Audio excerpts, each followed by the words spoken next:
할렐루야, 성도 여러분, 주 안에서 평안하셨습니까? 오늘 나눌 말씀은 제가 예전에 길을 걸어가다가 길바닥에 떨어져 있는 전도지를 하나 발견하게 되었습니다. 그 전도지의 내용인즉슨 기도하면 무병장수, 자녀 취업, 직장 승진, 사업 성공, 소원 성취가 된다는 그런 내용이었습니다. 그래서 기도를 하면 이런 많은 기도 제목들을 이루어지는 그런 교회가 있나 보다 하고 그 전도지를 뒤로 돌렸더니 교회가 아니었습니다. 울산에 있는 어떤 절 이름이었습니다. 그 사찰에서 108배 기도를 하게 되면은 이런 무병장수, 자녀 취업, 직장 승진, 또 소원 성취 등이 이루어진다는 그런 내용이었습니다.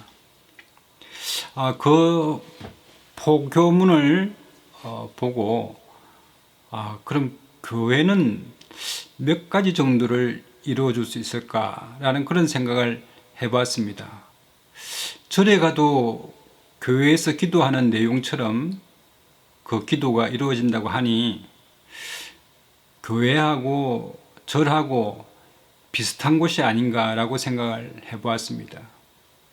저는 또 언젠가 어떤 분에게 단양에 있는 어떤 유명한 절을 찾아가게 되면 5가지 정도의 기도 제목 중에 한 가지 정도는 들어준다고 하더라 하는 그런 내용을 들은 적이 있습니다.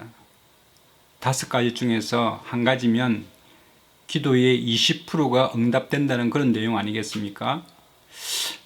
그 이야기를 들었을 때, 교회보다 어떤 면에서는 더 나을 수도 있겠다 하는 그런 고민에 빠진 적이 있습니다. 여러분, 과연 우리 교회에서는 도대체 무엇을 우리에게 해줄 수 있는 곳일까요? 예수님께서는 누가복음 12장 15절에 제자들에게 이렇게 말씀하십니다.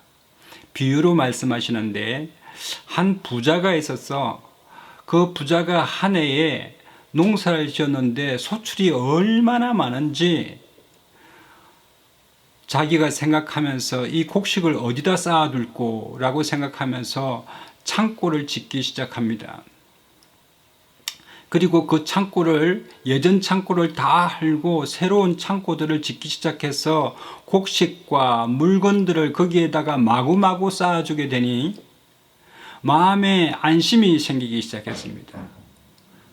그리고 또 내가 내 영혼에게 이르되 내 영혼아 여러 해 쓸 물건을 많이 쌓아두었으니 이제는 평안히 쉬고 먹고 마시고 즐거워하자라고 하면서 그러한 자신의 소유에 대한 만족감과 소유에서 오는 평강을 누리려고 했습니다.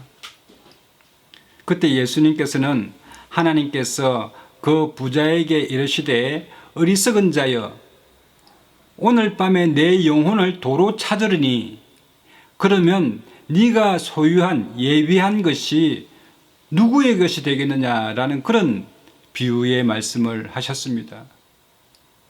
그러면서 결론적으로 무엇을 입을까, 무엇을 먹을까, 몸을 위하여 무엇을 마실까라고 고민하지 말라는 것입니다. 이 목숨이라는 것이 음식이나 소유물보다 훨씬 차원 높은 가치를 가지고 있고 아무리 내 소유가 많다고 한들 우리의 영혼에 평안을 줄 수가 없고 위안을 줄 수가 없고 또 만족함을 줄 수가 없다는 것을 말하고 있는 것입니다. 그러므로 여러분, 우리가 왜 교회에 오게 됩니까?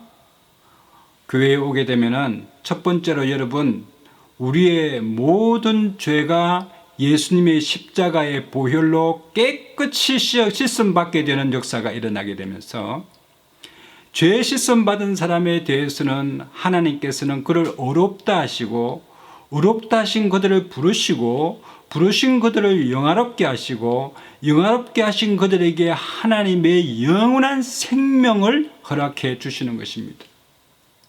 어떤 분들은 사람이 한번 죽으면 끝이지 무슨 영생이 있겠나라고 오해하시는 분들이 계시는데, 그것은 여러분 인생과 우리의 인간의 어떤 영역들을, 영적 영역들을 모르고 하는 소리입니다. 여러분, 우리 인생은 죽어서 끝나는 것이 아니라 우리의 영은 다시 하나님께로 돌아가는 것입니다. 말씀 속에서도 내 영혼을 도로 찾겠다라고 말씀하셨습니다. 우리의 영혼을 주신 분도 하나님이시기 때문에 다시 찾으시는 분도 하나님이시라는 그런 뜻입니다.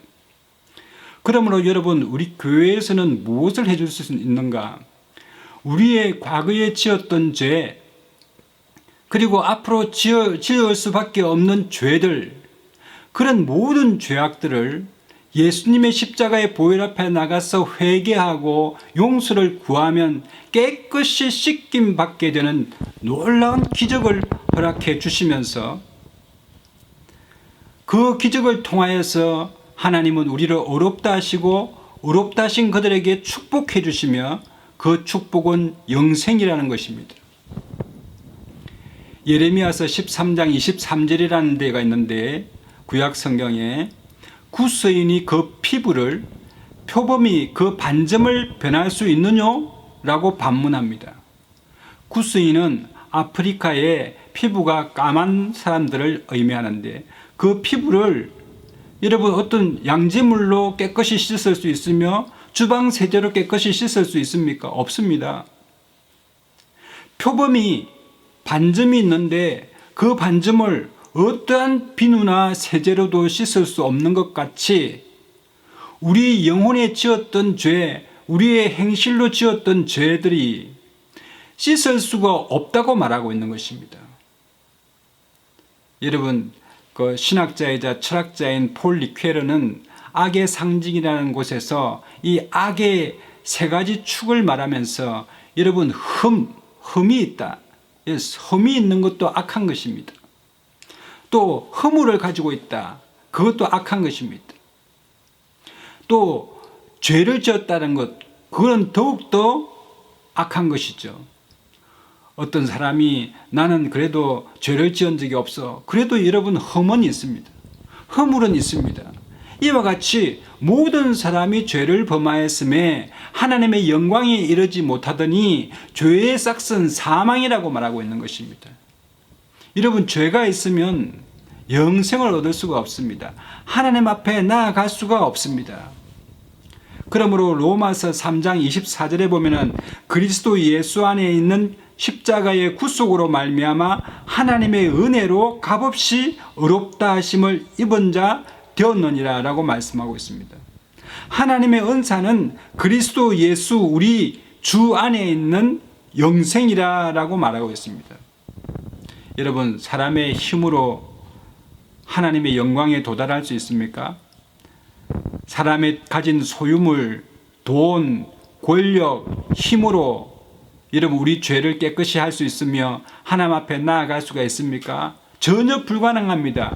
종교적인 어려움, 종교적인 행위, 수행이나 고행이나 자책함으로 또 근신하게 삶을 통하여서 여러분 우리의 죄가 사해집니까? 천만의 말씀입니다. 과거에 지었던 죄가 어떻게 깨끗이 씻음받을 수가 있겠습니까? 그러므로 사도행전 4장 12절에 보면은 다른 이로서는 구원을 얻을 수 없나니 천하 인간의 구원을 얻을 만한 다른 이름을 우리에게 주신 일이 없다고 말씀하고 있는 것입니다.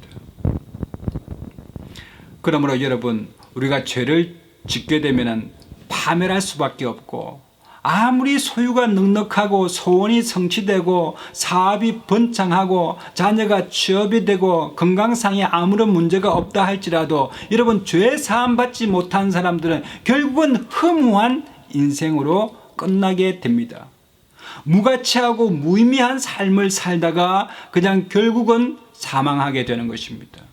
도적이 오는 것은 도둑질하고 죽이고 멸망시키려는 것뿐이요, 내가 오는 것은 양으로 생명을 얻게 하되 더욱 풍성히 얻게 하려 함이라고 말씀하고 있습니다. 그러므로 여러분, 우리 교회에 나오시게 되면 여러분의 죄가 사함받게 되고 여러분 어렵다 인정함을 받게 되며 여러분의 손으로 모든 하는 모든 것이 가치 있으며 의미가 있으며 인생이 고귀하며 귀하고 복된 삶을 살아갈 수 있다라고 성경은 기록하고 있습니다. 뿐만 아니라 여러분 영생이 보장된 삶이라고 한다면 여러분 이것처럼 하나님 앞에 감사할 일이 없습니다. 더군다나 우리의 일생 동안 여러 가지 환난 가운데 위기 가운데서도 하나님의 영이신 성령님을 우리 속에 보내주셔서 우리를 지켜주시고 보호하시고 인도하시며 우리를 거룩한 하나님의 자녀로 인쳐주신다는 사실에 대해서 여러분 얼마나 감격적이고 감사하지 않을 수가 없게 되는 것입니다. 그러므로 여러분 누구든지 우리 예수님 앞에 나와서 교회에 나와서 우리 예수님을 나의 구주로 영접하셔서 영생을 선물로 얻는 저와 여러분 되시기를 예수님의 이름으로 축복합니다. 누구든지 예수님을 믿으면 죄 사함 받고 영생을 얻으며 생명을 얻되 더욱 풍성히 얻게 되는 것입니다. 영원한 삶을 보장받아서 여러분의 생활과 범사 가운데 놀라운 하나님의 은혜가 있게 되는 것입니다. 요한복음 3장 16절에 하나님이 세상을 이처럼 사랑하사 독생자를 주셨으니 이는 저를 믿는 자마다 멸망치 아니하고 누구든지 영생을 얻게 하려 하심이라고 말씀하고 있는 것입니다.